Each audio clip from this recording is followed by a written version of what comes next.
My first Mortal Kombat game was the Sega Genesis port of the original. I loved the look of the digitized actors and the goofy sound effects each of the characters made. In this way, Mortal Kombat from the near beginning of my life has been a series that teetered this balance between silly and serious. And that element of the series is one of the things I find most charming about it. Deception, the sixth entry in the franchise, is the game that I really played a lot while growing up, and as such, most of my formative experiences with Mortal Kombat were framed around that game, Deadly Alliance and Armageddon. At the time, I'd never heard anyone say anything except positive things about these games, but this was before I had access to the internet. By the time I did, MK9 had already come out and discourse surrounding the 3D era of MK was almost entirely negative. And this is something I've never understood. I love the 3D era as much as I love the arcade era. And if anything, I'd argue that NRS's approach to the series is really 50-50 in the quality department. And this is one of those things where saying anything positive about the 3D era leads invariably to individuals in the comments section outright refusing to hear about any of the things Midway got right during this time of MK's history. It was by no means a perfect era, but the arcade era and NRS eras are not perfect either. You're watching Rayl Deal Games, and today I'm making the Mortal Kombat video that should have been made when the unreasonable criticism of the 3D era began a little over 10 years ago. Now, I'm not going to be making the claim that you personally have bad taste for not liking this era, as there are definitely valid critiques of elements from the twilight of Midway's life. What I will be arguing is that the hate the 3D era receives is unreasonable. That's different from the nuance that exists between liking some elements of the games and disliking others. In this way, I think it's important that I outline why this hate exists and persists before discussing the value of the additions made to the MK formula during the 3D era, the new characters to the series and modifications to classic characters, and the superb lore of these games. I make new gaming videos every single Friday, with at least one Mortal Kombat video every single month. If you like what you see from me today, let me know your thoughts in the comments below, and while you're there, do me a solid and smash that like button. Subscribing and ringing the notification bell is the only way to ensure you don't miss out on my future variety gaming videos. With all of that established, let's dive right in.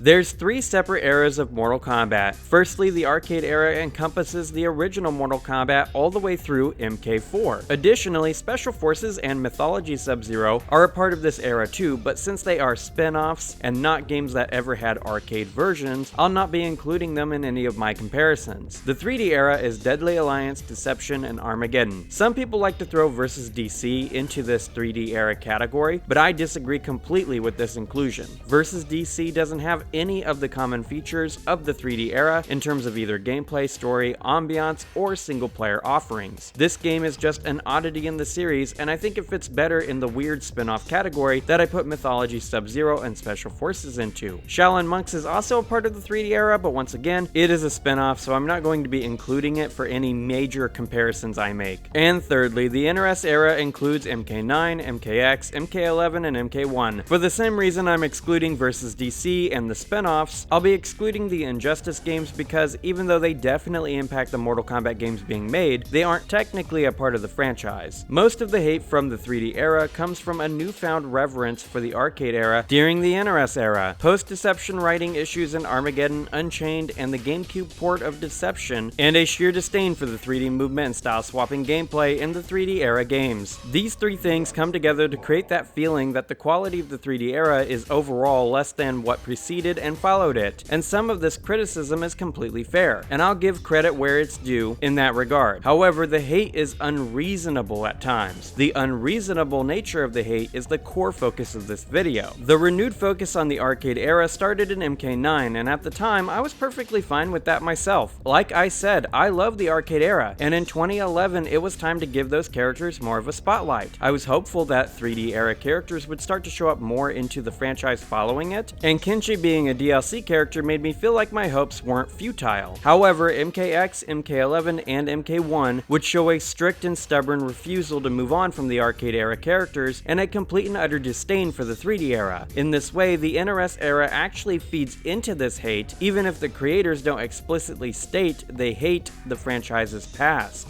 Deadly Alliance and Deception have the best lore the franchise has ever seen, but after Deception, and I mean after the first version of Deception, the writing in this franchise went through a pretty severe downward spiral. That's not the fault of any one person or group of people who worked on Unchained, future revisions of Deception, or Armageddon, as Midway was going out of business, and the death throes of that company, as it writhed and wriggled to its last breath, severely impacted the development of these games. Writers who didn't know anything about the series were brought on to write for the final Mortal Kombat game, which is what Armageddon was conceived as being. That's the reason every character is playable, even when it makes no sense for them to be. Boone and his team just wanted to provide a final and complete Mortal Kombat experience, and considering the circumstances beyond their control, I actually think they did a pretty bang-up job of it. Its narrative is a true and honest mess though. In fighting games, the story is not what matters to most people though, especially non-Mortal Kombat fans. The 3D era games are not competitively interesting to play or watch, or at least that's what I've been led to believe from other people. I've never, literally never, had an interest in competitive Mortal Kombat, so this criticism of the 3D era is one I recognize is a valid one, even if it's not something that negatively impacts my experience playing the games. The 3D era ran from 2001 to 2006 as well, which coincidentally is what some people call the dark age of fighting games. Now, I personally don't feel that way about the genre as a whole, but I do understand this sentiment since the frequency of competitively interesting, fun, and viable games were pretty slim during this time. The fighting games that got me into the genre, Soul Calibur 2, Mortal Kombat Deception, and Dragon Ball Z Budokai 3, are hardly the most complex and fair in a competitive sense, and I personally don't feel qualified to explain why, because I've never played these games with a competitive mindset. I played them because they were loaded with fun and varied single-player offerings, and since I very rarely had anyone to play games with, this feature of these games was an absolute requirement for me to get any enjoyment out of them. I do think the financial success and viability of games like Mortal Kombat Deception, despite their lack of competitive interest, rubbed long-term fighting game fans the wrong way, since competition had always been a key feature of the genre ever since Street Fighter II: The World Warrior. Not worth nothing, the 3D era is pretty damn goofy as well. I never viewed this as a problem myself because I've always looked at Mortal Kombat as this perfect middle ground between goofy fun and brutal seriousness. The 3D era isn't more goofy than the arcade era, and in terms of the sound design and noises characters make, each era is distinctly iconic in my mind. Considering the amount of hate heaped upon the 3D era, it's easy to see how someone could believe there's nothing of value within Deadly Alliance, Deception, and Armageddon. But that's just not the case. These games brought a lot of unique and interesting additions to the Mortal Kombat franchise that speaks to this era's inherent quality.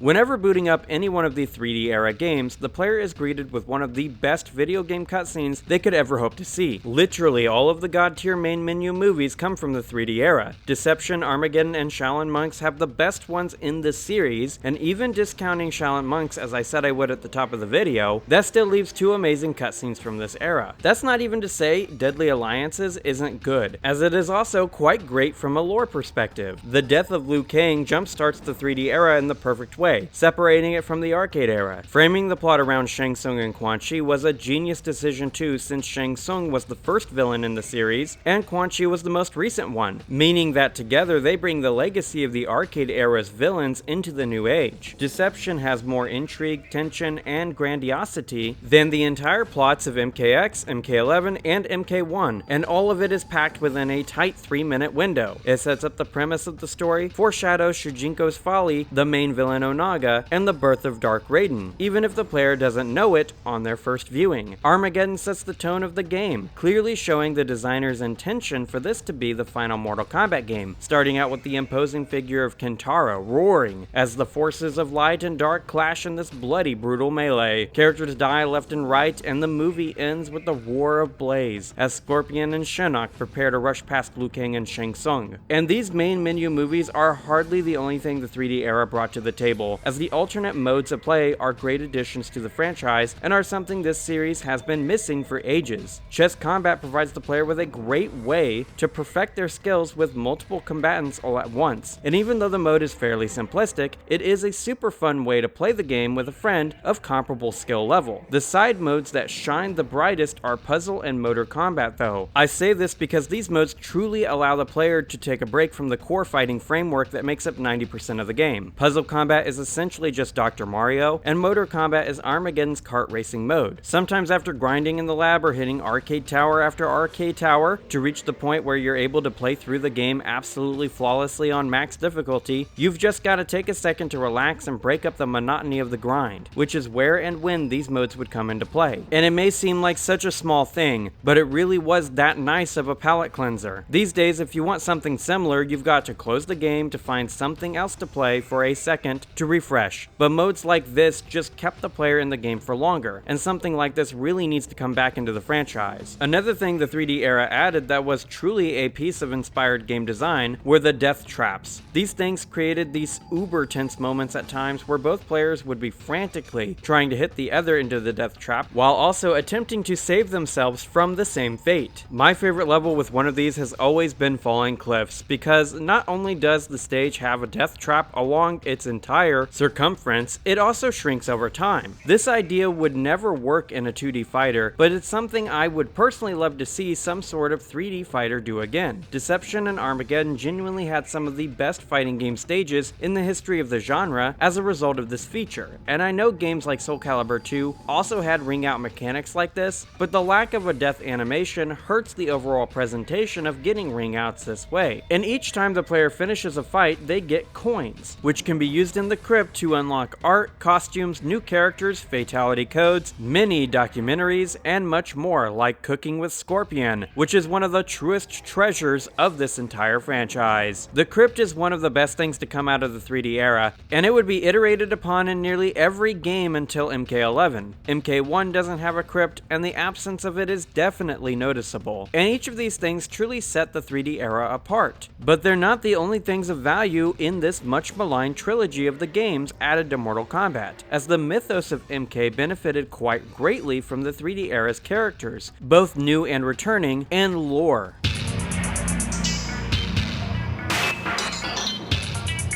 So at this point, everything I've said in this video is pretty benign and more in line with what a lot of people feel about this era of MK. However, it's time to get controversial. The 3D era characters are great, and many of the key backstory details for many arcade era characters exist because of this trilogy. I would even go so far as to say that only a handful of characters from this trilogy are outright bad, with little to no promise as they currently are, which means there are about the same number of characters in that category as there are in the arcade era. Oh boy. I did say we were about to get a little controversial, didn't I? Those of you still here with an open mind, allow me to explain what I mean. The arcade era characters have gotten loads of games to receive more character development, side stories, and backstory additions, whereas many 3D era characters got one real game, since the writing in Armageddon was pretty shit across the board. This is entirely because of how Midway was going under, and lots of retconning inconsistencies got added to the game during its chaotic development cycle. I mean, that's why Onaga is alive, even though he's dead at the end of Deception, and why Li Mei is in the Nether Realm hunting down Shinnok for God knows what reason. Deadly Alliance and Deception were really the only games loads of characters got to be developed in, and the characters in both games, Kenshi, Bo Raicho, and Li Mei, benefited from the extra development they would receive. Characters in Deception fared even better because of the Conquest mode, which was designed in such a way that allowed for side stories to be canonized and explored without taking away too much time from the macro narrative of the story. There's only two characters in this trilogy I would personally call outright bad, and that would be Mavado and Su Hao. And they're not bad in the sense that they are incredibly annoying or awful to have around. Instead, they are bad in the same way Jarek, Kai, and Stryker are from the arcade era. They just lack any type of personality at all, beyond something incredibly surface level. I do need to clarify though that I don't think these characters would be impossible to save. They just would require a lot of work, since there's pretty much nothing there to build off of for each of them. Frost shows just how much of a redesign can do for a character. In Deadly Alliance, her story is alright. She's a student of Sub-Zero, and her arrogance causes her to be encased in a cocoon of ice. Putting her through the Cyber Initiative is such a great way of reintroducing the character to the franchise, and I do wish she wasn't immediately deleted as a result of the rewriting of time between MK11 and MK1. This is the sort of thing I wish NRS would have done more of from from the beginning of their management of the IP. Frost, a character with a solid premise, gets a real chance to shine with just a little bit of polish and another opportunity to impress. Drammen and Moloch are critical for Quan Chi's escape from the Netherrealm and represent the Oni of the Netherrealm, a race of Mortal Kombat that rarely ever sees the light of day. They are fairly one-note in the way that they are only interested in being free from hell and hunger for human flesh, but monsters like them don't really need anything more. And it's okay to have characters that are just straight demonically evil. I always really liked Moloch's design and the way he would use a solid steel ball as a weapon. It complemented Drammen's arm club super well. Nitara, despite how she might come across in MK1, was loaded with potential in Deadly Alliance. She was a vampire from Viternus, a realm of her kind that had been absorbed during Shao Kahn's many conquests. Her entire quest in Deadly Alliance is separate from the main plot and is more important to the plot of Deception, as she just wants to separate her world from Outworld. With Shao Kahn dead, which was canon until the writing issues I mentioned earlier affected the GameCube port of Deception, it was now relatively safe to try and undo his work. Enlisting Cyrax, she's able to find the orb that holds her world hostage, breaks it, and wakes up in her home realm at last. How is this not a great premise for a character? Why was this version of Nitara sacrificed for the one that we got in MK1? Even bland characters like Taven and Dagon aren't without their merits. Armageddon would give us Argus and Delia, two crazy important characters in the lore of the Midway era. Taven and Dagon, the brothers destined to conflict in a bid to save the realms, are set up with a great plot in mind for them. It is exclusively because of Midway's money problems that their story didn't turn out super well. Characters like these two just need another chance, and they really could impress. They have the type of relationship that NRS tried to establish between Bi-Han and Kuai Liang in MK1, except in Taven and Dagon's case, it is far more organic and natural. The issue with bringing these characters back is the big blaze in the room. All three of these characters are so closely linked together because of the Pyramid of Argus assault scene, represented via the opening cinematic of Armageddon, that it would be difficult to work them into the modern Mortal Kombat series. Them being the sons of Argus and Delia makes me think there's a way of working them and Blaze into the series that could lead to an awesome plotline down the line, if the writers at NRS could get their plot together. The vibe of the 3D era is just peak, and the only way modern Mortal Kombat will ever be able to get it back is by reintroducing the concept of realms again instead of the timelines they have been doing. Realms and inter-realm conflict is what really set the 3D era apart from anything else in the franchise, and it's one of the major reasons the lore from this trilogy is so strong. The Chaos Realm and Order Realm come into existence in Deception, and this creates a side plot in the macro narrative of that game as each realm vies for more power and influence. The story and themes of these realms is represented through Havik, Hotaru, Darius, and Dairu. Havik and Hotaru are the extremes of this conflict between Chaos and Order, whereas Darius and Dairu are more in the middle, leaning one way or the other. This dichotomy creates a political plot that is super intriguing. Havik, the real Havik, is a cleric of chaos, refusing to do anything that would require others to give up their freedom. He sows discord and strife while Hotaru seeks to create a unified and orderly inter-realm order. Based on that description, which one of these would be most likely to side with Onaga, you think?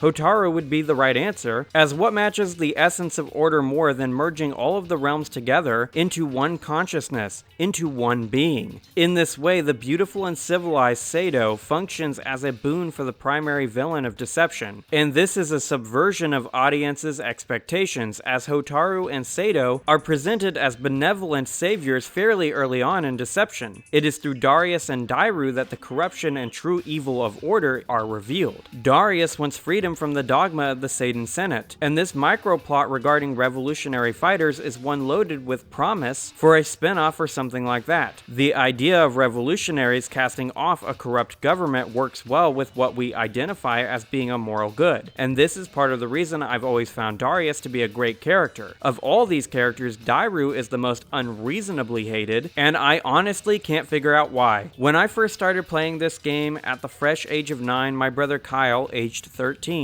loved playing two characters, Dairu and Cobra. They actually became his favorite MK characters alongside Baraka and Scorpion, and while he would not remain a fan of the franchise following his time with Deception, I think about which characters he was drawn to quite often. For characters with apparently terrible designs, I find it weird that my brother, I, and everyone I knew growing up actually really liked the design of these characters, and I think it somewhat comes down to the stories of them. I'll get to Cobra in a bit, but Dairu is not a bad character. Not at all. He is a former Seidan guard who, upon realizing the inherent corruption of his nation and the belief system he held so dear, turned on his fellow guardsmen and became a mercenary. In his ending, he even kills Hotaru, one of his former comrades. In a moment of warrior solace, he sits with Hotaru as he breathes his last. How is that a bad premise for a character? How is that a bad story? I have speculated for a long time that the unreasonable hate the 3D era receives is partly due to ignorance. Ignorance of the side stories present in the conquest modes of Deadly Alliance and Deception, and of each character's arcade ending. Unlocking all of the endings in Deadly Alliance and Deception are a key part in understanding these characters, and anyone who didn't do that is going to have a warped and lesser sense of what makes these characters either great or promising. And as promised, how about we talk about Cobra and Kira? These characters get a lot of hate online, and I don't think they deserve nearly as much as they get. The reason I say this is that they have one of the more interesting relationships in the entire franchise, a relationship that doesn't appear much in any story ever written. Cobra and Kira, as confirmed by Armageddon, have a little bit of a romance going on. However, it is one that is stained with the taint of selfishness and betrayal. They may like each other, but they will kill each other at the first opportunity for their own personal advancement, and I love this framework for a romance between them, especially since I don't think these characters are at all irredeemable. The issue with Kira is that she copied Kano a little bit too closely, and the issue with Cobra is that he's always been perceived as a riff on Capcom's Street Fighter character Ken. I actually think it's more likely that Cobra is based on Cobra Kai from Karate Kid though. Ed Boon references movies from the 80s and 90s way more often than he does games. Now I think fixing Kira is pretty easy, as there isn't anything wrong with having a knife-focused assassin-type character, and I think her character design is perfectly redeemable with a few tweaks here or there. Incorporating knives into her gameplay more organically and frequently could absolutely separate her from Kano, which is really all she needs. Cobra, on the other hand, actually has a lot of directions he could go in. I think it would actually be cool for NRS to lean into the Ken connection and make Cobra Knuff by turning him into the first MK Shota. You'd think there would be a Shota in this storied series by this point, but there really isn't. And I think the Shota's game plan, overclocked to match the speed of MK, would be super interesting to play as. Pairing this with moves that reference Cobra Kai, and I think that would be enough to separate him from his influences and turn him into something wholly unique. Fleshing out Cobra and Kira's characters and their romance is then the final piece of the puzzle to relaunch these characters. With these two specifically, I feel incredibly strongly about the idea that they really just needed one more good game to cook, just a tad more. The remaining great characters that were new in the 3D era are Ashura, Shujinko, Lee Mei, Bo Raicho, Kenshi, and Onaga. I don't need to talk about Kenshi because everyone loves Kenshi. He's the only 3D era character to make the cut for MK9 after all, and he's been in nearly every NRS MK game so far, missing out on only MK11. I do need to gush about Lee Mei and Bo Raicho though. Really, the biggest problem with Bo Raicho is the fact that the Midway team made him gross. He farts all the time and literally barfs for one of his special moves. It doesn't really make him an appealing character to pick.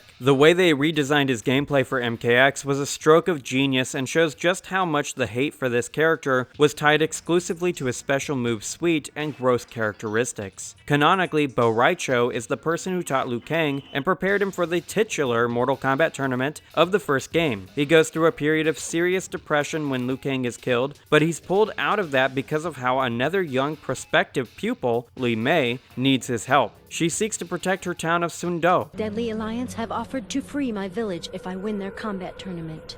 I have accepted their challenge, but I intend to use the tournament as a way to get closer to them.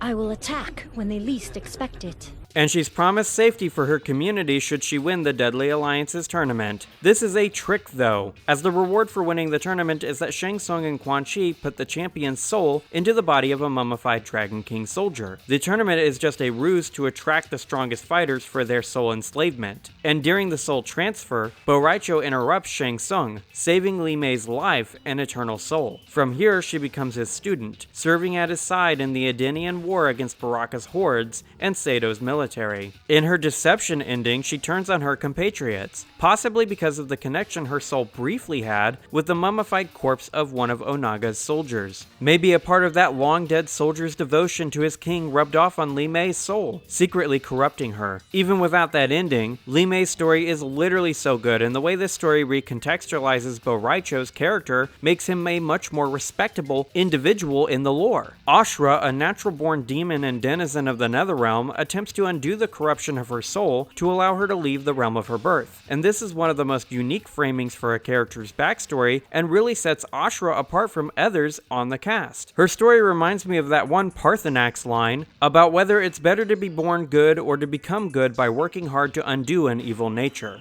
What is better, to be born good or to overcome your evil nature through great effort? Ashura does this atonement by killing demons, which is the most MK way of attaining purity ever. I was once like the others, before I found the means to purge myself of the evil taint that permeates all who reside here. By slaying demons with an enchanted sword, I will gradually transform into a being whom this realm cannot contain.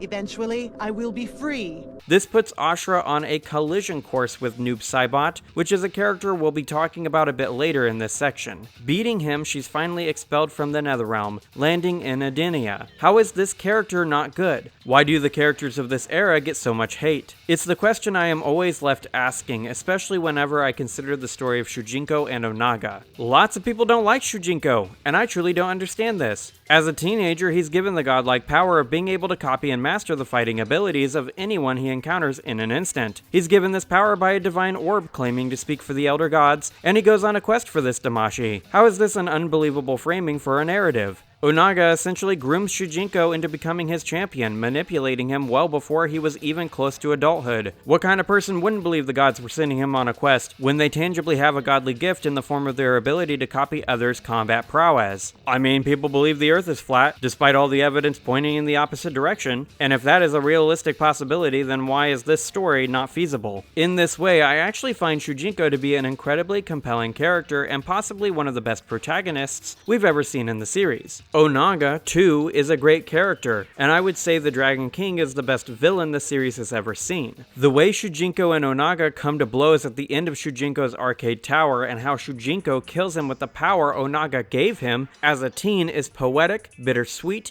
and tragic, especially with how Dark Raiden kills Shujinko right afterward to punish him for nearly causing the end of all reality by giving Onaga all the Kamidogu.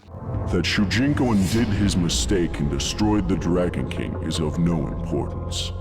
Those who place Earthrealm in harm's way will pay with their lives. And these are just the new characters to the 3D era. We haven't even gotten started on returning arcade era characters that get massive amounts of character development throughout this trilogy. Tanya, Melina, Baraka, Raiden, Kitana, Jade, Ermac, Noob Saibot, Cyrex, Reptile, Quan Chi, Scorpion, Kung Lao, and Sub-Zero all get further development. And the 3D era gave a few MK3 characters, like Sindel, Nightwolf, and Cabal, a second chance to impress further. Melina and Baraka both basically received no character development following MK2, and in Deception, they actually do. Melina impersonates Kitana to command the Edenian forces into the dirt, but as soon as her military begins to win engagement after engagement because of Bo Raicho's leadership, Melina decides to betray Onaga and Baraka. Luring him to the ancient beetle lair, Melina fights and kills Baraka, feeding his writhing corpse to the beetles. But this wasn't actually Baraka, it was a body double. And doesn't that sound like a pretty intelligent move? Baraka in the 3D era could actually make plans and enact them. That's not what NRS Baraka can do. He ambushes Melina, slicing her open and killing her, thus ending her reign prematurely. The interactions between these two shows a lot about their characters and what they value. Baraka is backing Onaga because he feels it is the best way to advance the standing of his fellow Tarkatans. Melina betrays the Dragon King's forces once she realizes the throne of Edenia could be hers at last. It's the small stories like this that really sell the overall vibe of Mortal Kombat, and it's the reason the atmosphere in the 3D era has never been topped. The lore of the series just got the biggest bump it'd ever see in the entire franchise over the course of Deadly Alliance, Deception, and Armageddon.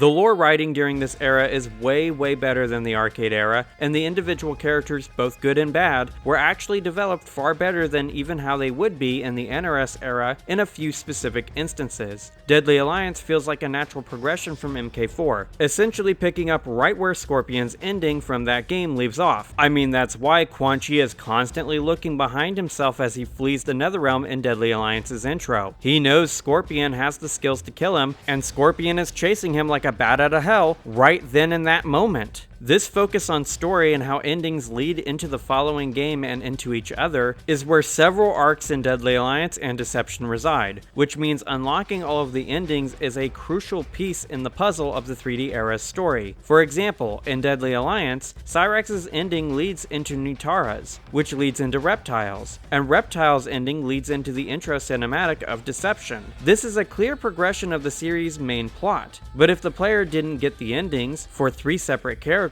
they wouldn't really know that. This is genius because it incentivizes trying out every character on the cast at least long enough to unlock their ending. This design philosophy regarding the endings continues into Deception. For example, Cobra's ending shows how excited he is to be a Black Dragon member, which leads right into Kira's. In Kira's ending, Cabal forces the new recruits to fight each other to the death, a fight that Kira wins. She leaves Cobra to die, his lifeblood soaking the sand beneath him. These endings also establish the deeper lore of how the Black Dragon clan, under Cabal, will function, as each set of new recruits will have to fight to the death to prove they deserve their spot in the organization. This is a brilliant way of showing how organizations within the world of Mortal Kombat work, and small touches like this really adds to the world building and lore of the series. These small touches are what the arcade era didn't really have too often, before MK4 at least, and the NRS era today definitely doesn't have it all. And there are loads of established Mortal Kombat lore details that come from the 3D era, which shows just how much this trilogy should be respected. The Outer World Investigation Agency comes from this era, specifically from Deadly Alliance. The existence of the Chaos Realm and Order Realm, alongside the ability to split the realms Shao Kahn fused together, comes from Deadly Alliance and Deception. Ermac gaining actual characterization and an identity, Rain being an Edenian prince and the son of Argus, Argus actually existing,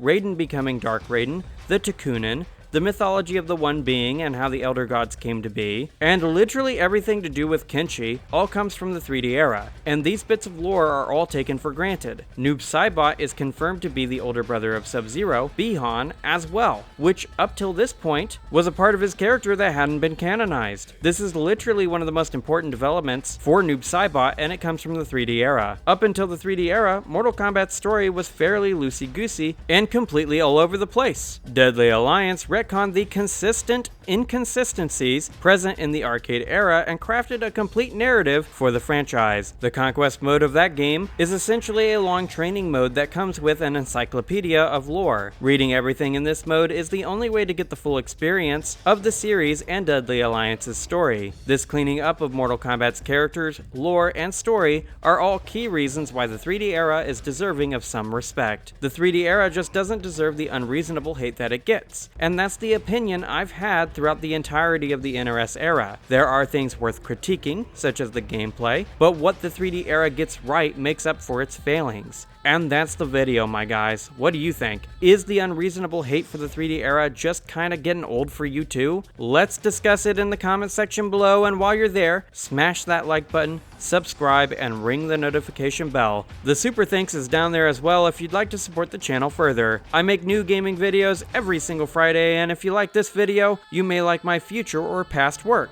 And if you need something to watch right now, maybe check out one of the videos on the screen. Regardless of what you choose to do, thank you for keeping it real with Rayl Deal Games. Have an awesome day, my friend.